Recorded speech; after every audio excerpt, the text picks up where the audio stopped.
Good afternoon, everyone. Welcome to the webinar Born in CVG, Leading the Charge in Accessible Travel Solutions for Deaf Travelers. My name is Stacey Searle, and I am the Head of Marketing here at Signapse. It's an absolute pleasure to have everyone here today. We're very excited about the amount of interest that came through for the webinar. So yeah, we'll get started. We're thrilled to bring you this engaging session focused on the innovative steps being taken at CVG to enhance accessibility for deaf passengers through the integration of American Sign Language technology. Today, we have a distinguished panel of experts who have been instrumental in driving this transformative project. Allow me to introduce them. So firstly, we have Sally Chalk, who is the CEO and co-founder of Signapse. Sally has been visionary in the realm of accessibility technology, where Signapse has been at the forefront of creating cutting-edge solutions that break down barriers for the deaf community. Next, we are honored to have Hannah Meredith, who is the Senior Manager of Strategic Innovation at CVG. Hannah is a champion of accessibility and has been pivotal in CVG's commitment to creating an inclusive travel experience. Her work ensures that CVG not only adopts the latest technologies, but also sets new standards for accessibility in the aviation industry. Finally, we have Drew McMullen, who is the Chief Growth Officer at Art of Context.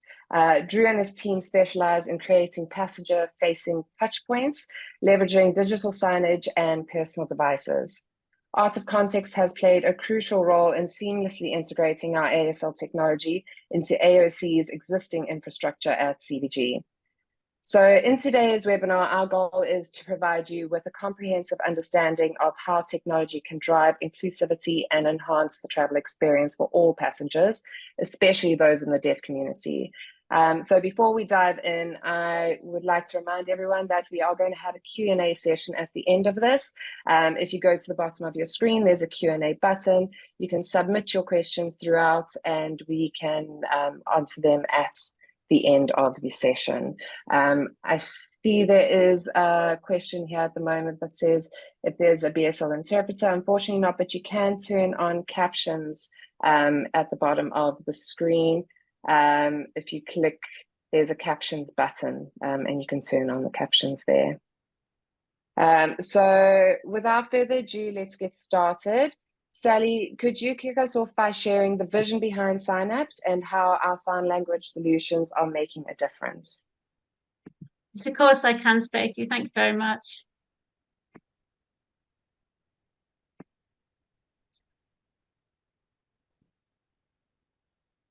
So, assuming everyone can see this. So this is just a few slides about the company, about where we've come from and why we're doing what we're doing.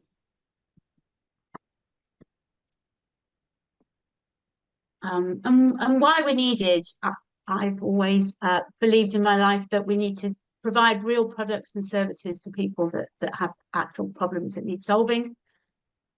And in the UK, there's over 87,000 deaf people who use British Sign Language as their primary language. In the USA, it's larger by orders of magnitude. There's 500,000 people who use American Sign Language as their native language. And this was a very surprising statistic. And it's about 1 in 5 of deaf high school graduates read at or below ages 6 to 7. The question we're often asked is, why can't people just use the text? Why can't people just read text? And the answer is that because it would be the same as me like trying to read a website in French. Like my French is like right, but I could not understand a website in it. So it's kind of that's the main reason why we need it. And the solution that we've come up with is in response to clients who were asking for a service that was at scale. So they wanted hundreds and thousands of words translated. Or like in the transport sector, they wanted sort of 500,000 messages translated every year. And that's not anything you can do. That's not anything you can do in real life using real people. Our aim is not to replace interpreters. If you're at hospital or you're giving birth, the last thing you want is a computer. But we're putting ourselves in all those places where it would just be impossible to replace it. And it's something that also that needs to be cost effective as well. There's no point in providing 5,000 messages a day for an airport if you're going to be charging sort of similar costs to a person. So it's very cost effective solution as well. And what we really like is that our digital signer is indistinguishable from a human person. And we use real members of the deaf community from the local community as well. And often what people say is like, oh, I know that person, or he taught me, or oh, there's Jay, like he's very recognizable. So it's kind of like, it's one of the things. So we're using generative AI technology, and very briefly in a way it works, because people always go, how does it work? Is we use large language models to translate from English text into a written form of sign language. That's called a gloss. And that follows BSL or ASL order and grammar that are different from written and spoken English. And then next we use Gen AI to create each gloss. We stitch them together to create a video that has a consistent visual appearance. And then finally, we do a quality check because we really believe in quality. And then we correct them when necessary. And then we're good to go, really. That's how it works in 2 sentences. And then specifically for transport announcements, it's actually easier in transport because we're just using data, and the data in transport environments is constrained. There's only 6,000 words that can be used in a transport setting. So it's been relatively easy to deliver it. This is at JRR Ford Airport. And it means that information about departures, disruptions, or emergencies that are normally given in written form can be given in sign language. Makes them accessible. They're automatic, so there's no people involved in that part of the process, and they're also in real time. So they're actually, as is happening, as the data is coming onto your screen in English, it's also coming in sign language. And it can be used at airports, train stations, bus stations, and many more. It improves the passenger experience by making information accessible. It gives access to information about services, and it also aids compliance with legislation. I know the Americans with Disabilities Act and also the Air Carriers Act that came in last year have been very relevant to this. It's a genuine commitment to inclusion and a recognition of the diverse needs passengers will have. Also makes travel safer, and it has a reputational benefit as well. It builds trust with deaf passengers and the wider ASL community. And this is our journey with Cincinnati CVG Airport. We started working in May 2023. It's only just a year, really, isn't it, to test and expand the sign language technology. We also work with FIDS provider Art of Context, who've accommodated our sign within their design. We started with simple welcome and airport information messages in terminals. And this is a recipe I repeat everywhere when I talk to clients. It's like, and they go, what should we do with you? And they go, well, let's just start like we did with CVG. Let's just start with simple welcome messaging. And then we progressed to integration with the departure mover screens, the people mover departure screens. We chose this one because it was an area of risk. There's lots of taking people out to airline hubs. There's lots of people moving. They're moving very fast, and there's those glass doors as well that move backwards and forwards very, very quickly as well. And then finally, stage 3 was working with CVG and British Airways to launch the first AI-generated boarding gate messages for their flight to Heathrow to Stansted. So it was a 3-stage process, and building it up in terms of simplicity was something that made it really easy. These are the welcome messages. So again, very simple. This is Jay.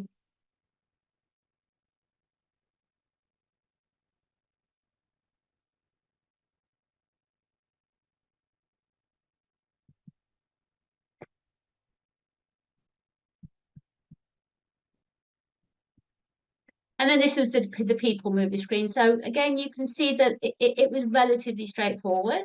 You know, there's just times, there's just gates, but you know, the feedback from that has just been excellent. And that's it in a nutshell. I was told to keep it to 10 minutes, so I think I've kept it to 10 minutes. I could talk forever about this, really, but I'll stop there. Say a big thank you and hand back to Stacey.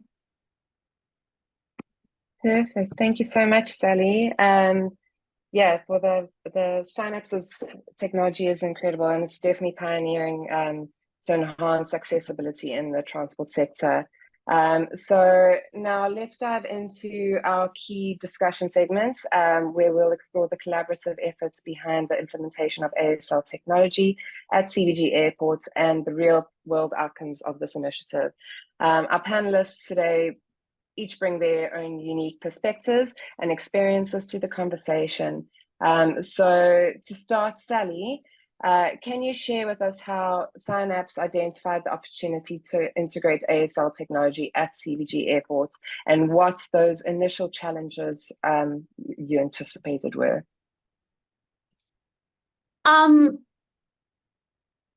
It was very straightforward, really. I laugh when I tell people this, but it was just an email. So we did a cold email to Hannah and just said, we can do this, are you interested? And she said yes. We had a scoping call, and kind of it was sort of there was an obvious match, and sort of quite early on in the process, and the challenges that we thought we might have to do with language were not, or with integrating with a sort of third party screen provider. It didn't happen, really. That it was much easier than we thought it was going to be. Great. So thank you, Sally.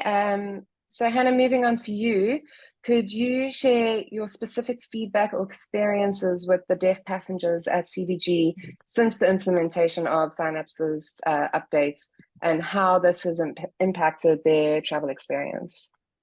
Yeah, of course. Thanks, Stacey. Yeah, so for airports, it can be difficult to know who exactly is coming through our front door. Unfortunately, the airport, we don't have access to know each passenger's specific needs necessarily, unlike maybe airlines have some visibility to that. But just through our conversations with Signapse, we realized that regardless of how many deaf passengers we know or do not know are coming through our front door, this is an area of opportunity that we need to work on and improve on, because it really can become like a chicken or the egg in terms of, do we adopt technology like this or not when you don't have that information, so of how many people are coming through. So we just went from a perspective of, if we offer this technology, perhaps we will see more passengers who are deaf or have a family member that's deaf who will start to travel. And that's totally a worthy endeavor, because if we increase the availability of travel, if we make that more accessible to them, even if it's a small minority, then that's a huge win for us. But the feedback that we've had from our hearing passengers, who will often remark, wow, this is great, I don't see this elsewhere, and it makes so much sense to have that there. Even that I count as a major success, getting this technology in front of passengers, whether they're deaf or hearing, and making it more seen, and then making it more part of the norm, I think is a huge success that we should all be striving for. Fantastic. Thank you, Hannah. So Drew, as a key partner in this project, what unique considerations did Art of Context bring to the table to ensure the seamless integration of the ASL technology at CVG? Yeah, thanks, Stacey. This was a very rewarding project for us, and did bring some unique considerations with it. Together, we were introducing a new AI-driven technology, medium and format to the industry. So there was a very high level of deep collaboration, smart design choices that had to be made to address such things as placement and size of the avatar on the display, how the avatar is working with other data being displayed.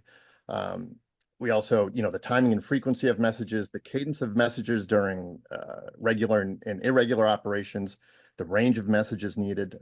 And we also wanted to, make sure that we were setting a standard for future implementations of similar technologies. We knew this was going to be impactful, and we wanted to make sure that initial impact was a positive one. Fantastic. Thanks, Drew. So Sally, beyond CVG, how do you envisage envision, sorry, I can't say the word.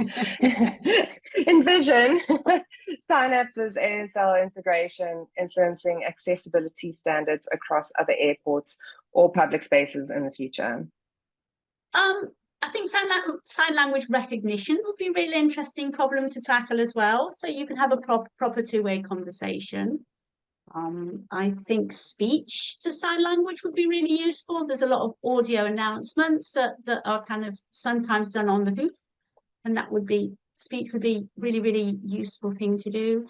And I think airlines, we'd like to be able to develop the functionalities to get actually on board the airlines as well, because again, they've identified that when there's pilot announcements and things that people can get often left behind. And I think the ability to do that would be sort of next thing that we'd like to look at.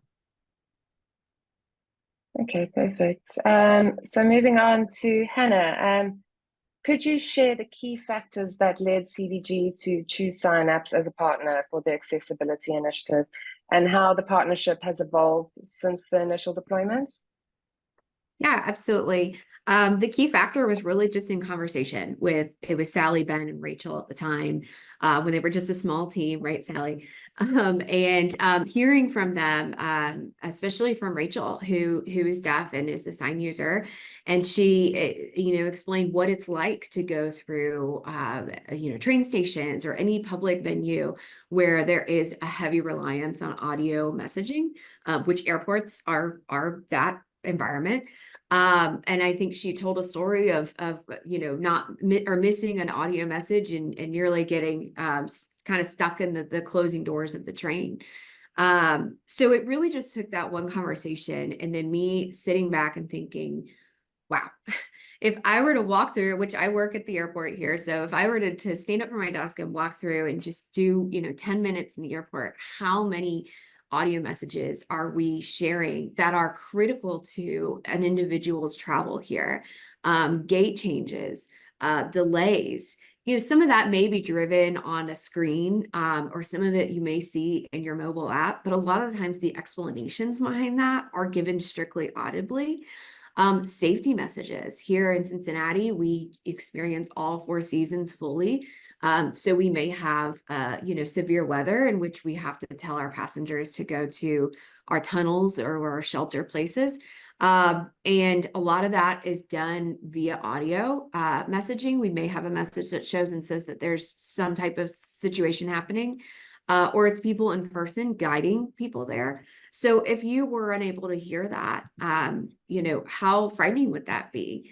So that was just having that conversation and that realization of what it must be like to travel without being able to hear those messages, the anxieties that brings for those passengers. That was really the aha moment. And then from that conversation, easily we were able to extrapolate, like, what could this look like? How could we expand this technology? And it just kept going and going and going, right? I think my job every day is to talk to potential startups or potential partners to see how we can bring technology here. And sometimes it takes a little bit more thinking of, okay, what if we did this and that, we changed this? Signapse was the opposite. It was, let's bring it in as it is. Let's do it. Let's make it happen, because the opportunity was there.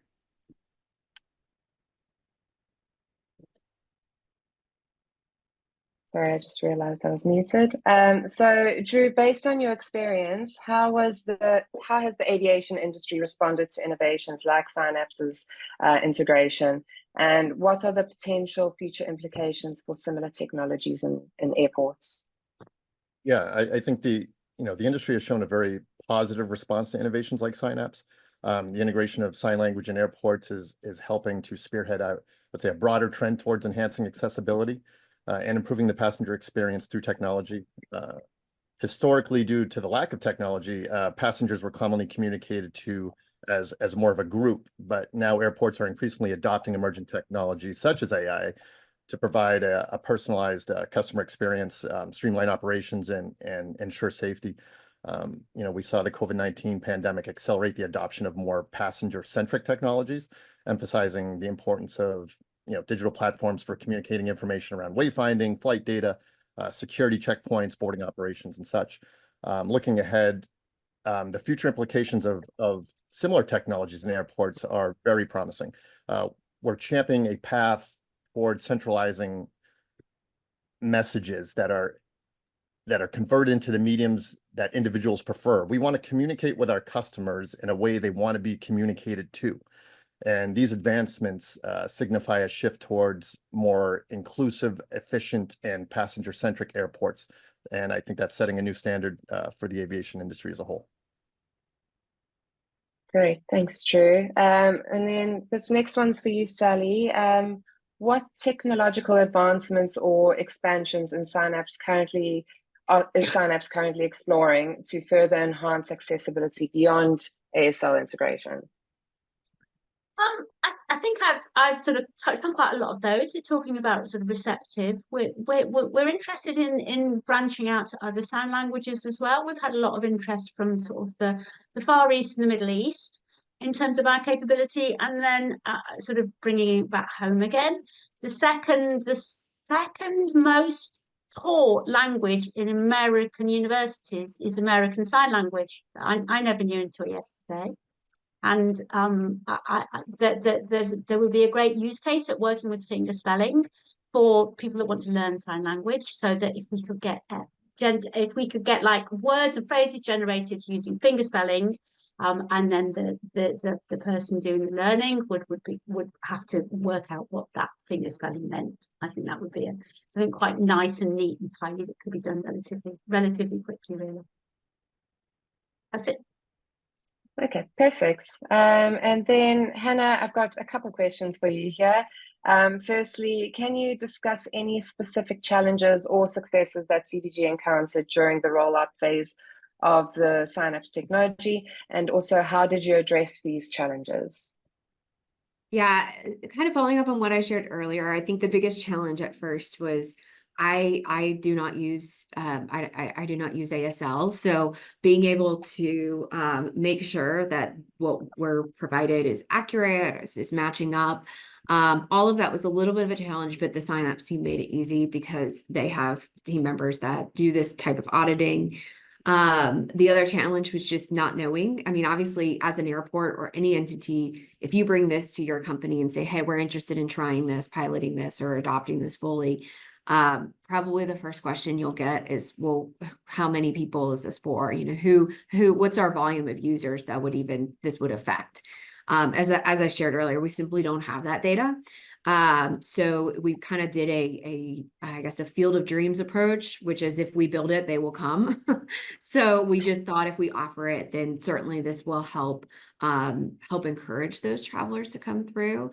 So I think one of the ways that if I were to do this again, and I'm still working through it, but I would give advice to my peer airports or industries is try and work with your community, try and work with anyone who maybe has access to some groups, even translators locally. Have those folks lined up.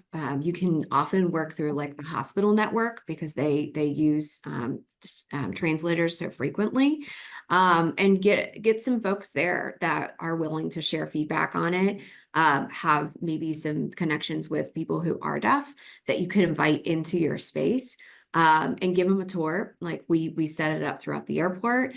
So being able to provide a tour to them to say, take a look, what do you think? Be honest, is good. So having that audience there identified as best as you can, even if they're not actually traveling out, I think would be a really great benefit if once you do deploy.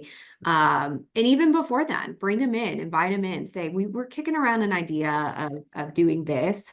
Let's walk the facility and tell me, identify those problems for us.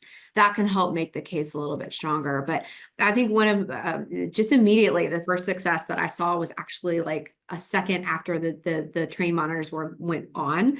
I was on the phone with Ben from Signapse, and then I was on the phone with the team from Art of Context, and I was in the tunnel watching the trains, the monitors have the translator pop up. And right then it was relatively pretty. We try to do it, on a quiet day, just in case something were to go wrong. But right then, as soon as it popped up, we had and there's actually a picture of it, Sally shared earlier, two of our wheelchair pushers who have been with CVG for many, many years. And they immediately said, oh, look at that. And they said, oh, look at the guy signing. That's so great. And just hearing their conversation just between the two of them, they had no idea that I was, there helping to get it online. They just were commenting, wow, that we really do need something like that. Never thought of that. So, to me, that was a win, just seeing that happen. And so I'm excited to see that happen even more as this project goes along. Fantastic. And then I've got another one for you, Hannah. Sorry, putting you a bit on the spotlight here. As a part of the airport team, what feedback have you received from any CVG staff or stakeholders about the impact of Signapse's integration on the operational efficiency or passenger satisfaction? Yeah, I think I think anybody that works on a team that brings in new technology, sometimes your biggest advocates, but also your challengers can be your peers. So certainly I had to do a little bit of education with my team on just the things we heard. Why are captions not sufficient? Why is just relying on standard digital signage not sufficient? So I went through that with them. They also had that aha moment of there is a huge opportunity here. So working with them, also working with our airlines, those are our stakeholders here too. A lot of the messaging that's being shown is being driven from them. So just having conversations with them. I remember walking around with one of our airline partners and their corporate team, and immediately they're saying, well, how do we get this to our app? How do we do this? What if we do it in BSL? We'd like to have it in BSL or in another language. So that was a huge success, just seeing everyone else's mind when they first hear about this product, go to the exact places where, my mind went when I was talking with Sally early on, was great and made me realize that the people do get it. They just, it isn't really a challenge that's very obvious to them because we can hear. So I'm excited to see it continue to be adopted. I think there's a question actually that somebody had asked, is CVG the only one? And I'll let Sally answer that, but the short answer is no. And it didn't take time. It didn't take a lot of time for other airports here in the States to start to adopt it. So very excited to see further adoption in the industry. Great. Thanks, Hannah. So I've got one last question, and it's kind of for all three of you to discuss, really. We've got only a short amount of time left, but I'll go through it anyway. So how do you see collaborations between technology providers like Signapse and Art of Context shaping the future of accessibility and innovation in travel and beyond? I don't know, Hannah, if you want to kick it off. Sure. Yeah. I see it expanding to my peer airports. My goal is that, what I'd love to see is that as much as we love, to talk about it and all of that, is that it just becomes something that's part of travel, just as much as, we see TSA wait times displayed. That wasn't always a thing. And that now is, if you go to an airport and they don't have that, you're looking around for it. So that's what I hope to see here. I hope that we see it widely adopted. I also hope that we see it in other industries. As much as I love my airport, people don't come and vacation at CVG airport. They go out and they go to a Bengals game. They go to different things in this area. So I'd like to see the technology continue to other industries as well, so that this can be truly a seamless journey. I think that the aviation industry, we have some pressure on us right now. We just recently, there was some legislation was passed, the FAA Reauthorization Act, which specifically calls out a need for greater technology around accessibility. And we as airports and airlines are expected to respond to that. So it gives me great comfort knowing that I think we have this area covered in terms of accessibility. But I'm hoping with that legislation and with Signapse being so quickly adopted over here, that will only speed things up, and we will see a wider, quicker adoption of technology like this in all industries. Great. Drew, do you want to add anything to that?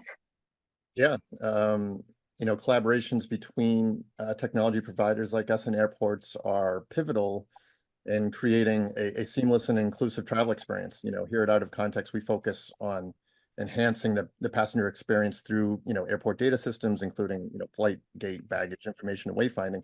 And so by, integrating Signapse's, AI-driven sign language, we can ensure that all passengers, including, including the deaf and hard of hearing, have access to real-time information in a format that suits their needs. And this partnership not only improves accessibility, but also sets a new standard for innovation in the travel industry. Perfect. Sally, do you have anything to add to that? No, not at all. Just to say that, there's still questions that we haven't got around to answering yet. So if anyone, wants to reach out and wants further demo or has further questions, then we're super happy just to have conversations offline as well. Yeah, 100%. I will be sending out an email following this with a recording of the webinar, as well as some of these questions that have been sent through here that we haven't had a chance to answer. Apologies that it ran a little bit over, but yeah, we will get to answering them through via email. But yeah, thank you so much everyone for attending, and yeah, please feel free to contact us for anything you might need.